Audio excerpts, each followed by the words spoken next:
Hello दोस्तों, मैं जवान सिंह स्वागत करता हूं आपका आज की वीडियो में। दोस्तों, म्यूचुअल फंड में इन्वेस्ट करते समय निवेशकों के मन में काफी सारे सवाल चल रहे होते हैं और उन सवालों में से आज हमने 5 सवालों को चुना है जिनका उत्तर देने का आज हम प्रयास करने वाले हैं और जिससे आपको काफी ज्यादा हेल्प मिल सकती है। तो सबसे पहला जो सवाल है जो म्यूचुअल फंड निवेशकों के मन में चलता है कि हमें कौन से प्लेटफॉर्म द्वारा म्यूचुअल फंड में निवेश करना चाहिए। तो देखिए, जब हम म्यूचुअल फंड में निवेश करने की बात करते हैं तो डिफरेंट कंपनीज के म्यूचुअल फंड हमें दिखाई देते हैं। एग्जाम्पल के लिए मोतीलाल ओसवाल का अगर म्यूचुअल फंड है तो उसकी वेबसाइट से हम खरीद सकते हैं और इसके बाद एसबीआई का म्यूचुअल फंड है वो वेबसाइट से या उसकी ऐप से हम बाय कर सकते हैं।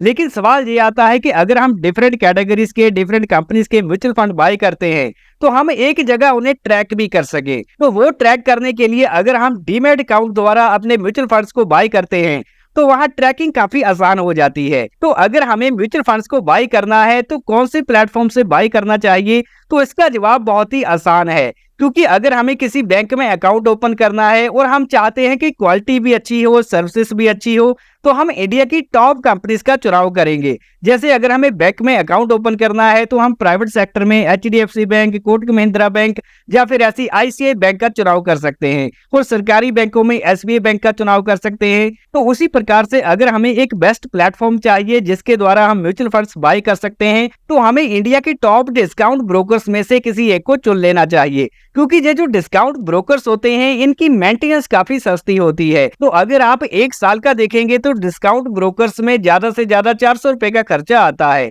तो यहाँ पर हमने आपकी सहूलियत के लिए इंडिया के टॉप 5 डिस्काउंट ब्रोकर्स का चुनाव किया है, जिसमें सबसे ऊपर नाम आता है ज़ीरोधा का, जिसकी काइट ऐप के बारे में लगभग सभी जानते ही हैं।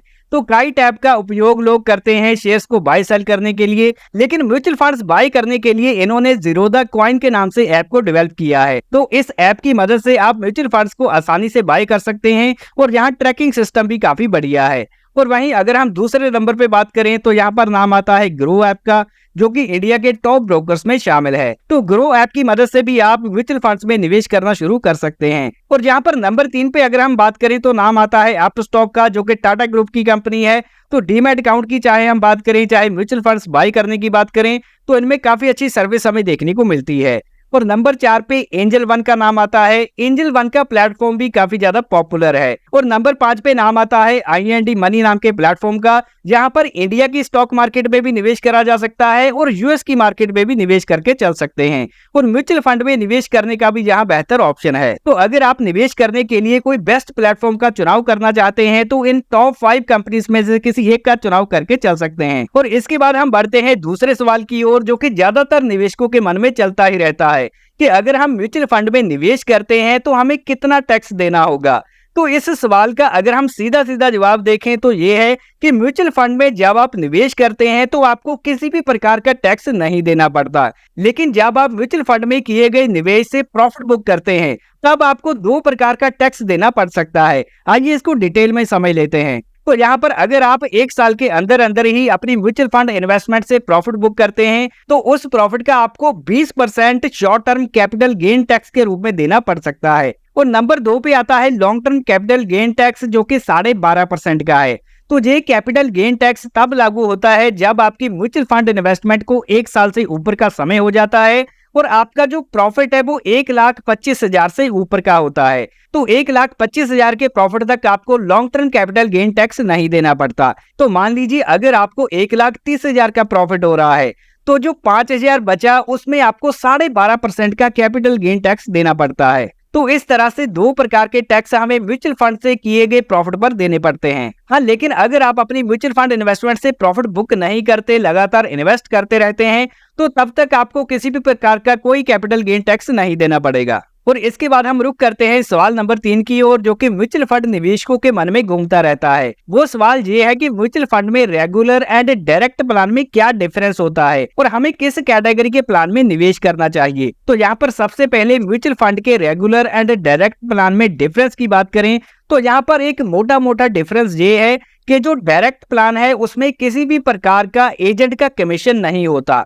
और जो रेगुलर प्लान है वहां पर एजेंट का कमीशन इंक्लूड होता है। मान लीजिए आपने किसी एजेंट के थ्रू म्यूचुअल फंड में निवेश किया है तो उस एजेंट का कमीशन उसमें ऐड होगा, जिसकी वजह से आपके जो रिटर्न है वो थोड़े कम हो सकते हैं। तो अगर हम मोटा मोटा देखें, ये जो रेगुलर प्लान है ये डायरेक्ट प्लान से तकरीबन 1% महंगा होता है। हाँ, यहाँ पर एक नोट करने वाली बात है कि ये जरूरी नहीं कि आप रेगुलर प्लान बाय करते हैं किसी एजेंट के थ्रू तभी आपको कमीशन देना पड़ेगा। अगर आप किसी ऐप के थ्रू रेगुलर प्लान बाय कर लेते हैं तो वो app as a commission agent बन जाती है और वहां भी आपका कमीशन कट जाता है। तो कहने का मतलब है रेगुलर एंड डायरेक्ट प्लान में एक मेन डिफरेंस यही है कि यहाँ पर कमीशन ऐड होता है और कमीशन की वजह से हमारे रिटर्न कम हो जाते हैं। तो यहाँ पर अगर आप सोच रहे हैं कि 1% तो है, इससे क्या फर्क पड़ने वाला है, तो यहाँ लॉन्ग टर्म में जब कंपाउंडिंग काम करती है तो एक बड़ा डिफरेंस देखने को मिलता है। तो आइए रेगुलर एंड डायरेक्ट प्लान को प्रैक्टिकली समझ लेते हैं। एग्जाम्पल के लिए अगर रेगुलर प्लान 100 रुपए का है तो यहाँ डायरेक्ट प्लान हमें 99 रुपीज का मिलेगा।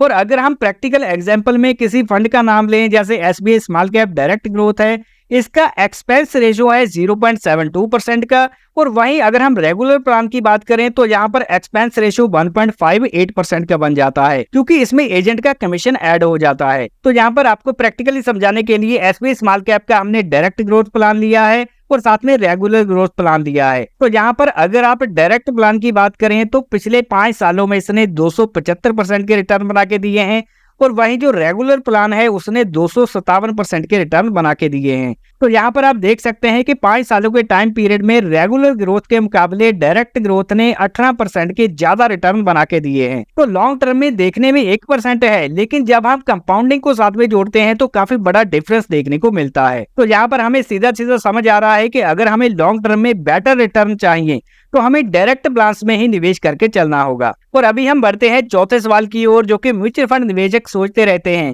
कि क्या हमें म्यूचुअल फंड में SIP द्वारा निवेश करना चाहिए, मंथली पैसा लगाना चाहिए, या फिर हमें लमसम निवेश करना चाहिए कि एक बार में पैसा लगा के छोड़ दें। तो अगर हम इस सवाल का आंसर ढूंढने की कोशिश करें तो हमें यही समझ आता है कि लोगों के पास हर मंथ सैलरी आती है और सैलरी में से सभी खर्चे निकालकर जो सरप्लस मनी बचता है वो SIP द्वारा म्यूचुअल फंड्स में निवेश करते हैं। हाँ, लेकिन अगर किसी व्यक्ति के पास बैंक FD पड़ी है, उसे वो चाहता है इन्वेस्टमेंट में कन्वर्ट करना, तो वो एज ए लमसम उसे निवेश करके चल सकता है। और इसके बाद अभी हम आते हैं 5वें क्वेश्चन की ओर कि म्यूचुअल फंड में रिस्क किस प्रकार का होता है। क्योंकि म्यूचुअल फंड में रिस्क है ये तो हमने कई एड्स में सुना है, कई लोगों से सुना है, तो एक्चुअल में ये रिस्क क्या होता है इसको भी समझ लेते हैं।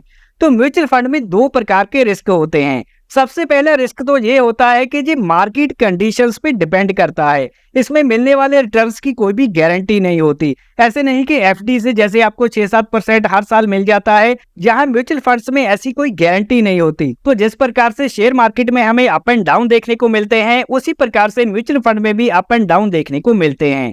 तो मान लीजिए अगर आपकी कंडीशन इस प्रकार की है कि मार्केट डाउन है और आपका जो पोर्टफोलियो है वो 100 रुपए से गिरकर 60 रुपए पर आ गया है, तो उस समय अगर आपको इमरजेंसी पैसे की जरूरत है तो आपको लॉस बुक करके पैसा निकालना पड़ सकता है। तो यहाँ पर ऐसा रिस्क देखने को मिलता है। और दूसरे रिस्क की अगर हम बात करें, वो भी मार्केट कंडीशन पे डिपेंड करता है। तो जैसे कि हमने पहले कहा था कि हर साल FD की तरह फिक्स रिटर्न शेयर मार्केट में या फिर म्यूचुअल फंड में इन्वेस्टमेंट करके नहीं मिलते। यहाँ पर हो सकता है 6 महीने, 1 साल, 2 साल, 3 साल, इससे भी ज्यादा समय तक मार्केट में हमें कोई ग्रोथ देखने को ना मिले, कोई रिटर्न ना मिले, ऐसा पॉसिबल हो सकता है। तो तभी कहा जाता है कि अगर आपको म्यूचुअल फंड में इन्वेस्ट करना है तो आपको सरप्लस मनी निवेश करना है, ऐसा पैसा नहीं लगाना जिसकी आपको शॉर्ट टर्म में जरूरत है। और आपका जो इन्वेस्टमेंट होराइजन है वो 5 से 10 साल का होना चाहिए, क्योंकि जितना लंबा समय हम अपनी इन्वेस्टमेंट को देंगे उतना ही रिस्क कम हो जाता है। तो यहाँ पर अगर आप म्यूचुअल फंड में इन्वेस्ट करके बैंक FD से 2 गुना ज्यादा रिटर्न कमाने की इच्छा रखते हैं तो आपको मार्केट कंडीशंस को तो ध्यान में रख के चलना ही होगा। तो दोस्तों, इस वीडियो में हमने रैंडमली 5 क्वेश्चंस को चुना और उसका आंसर देने का प्रयास किया। और अगर आपके मन में म्यूचुअल फंड से रिलेटेड कोई भी क्वेश्चन चल रहा है तो आप कमेंट सेक्शन में हमें बता सकते हैं और हम उसका आंसर देने का अगले वीडियोस में प्रयास करेंगे। और म्यूचुअल फंड में इन्वेस्ट करने से पहले आपको इससे जुड़े रिस्क को जान लेना चाहिए।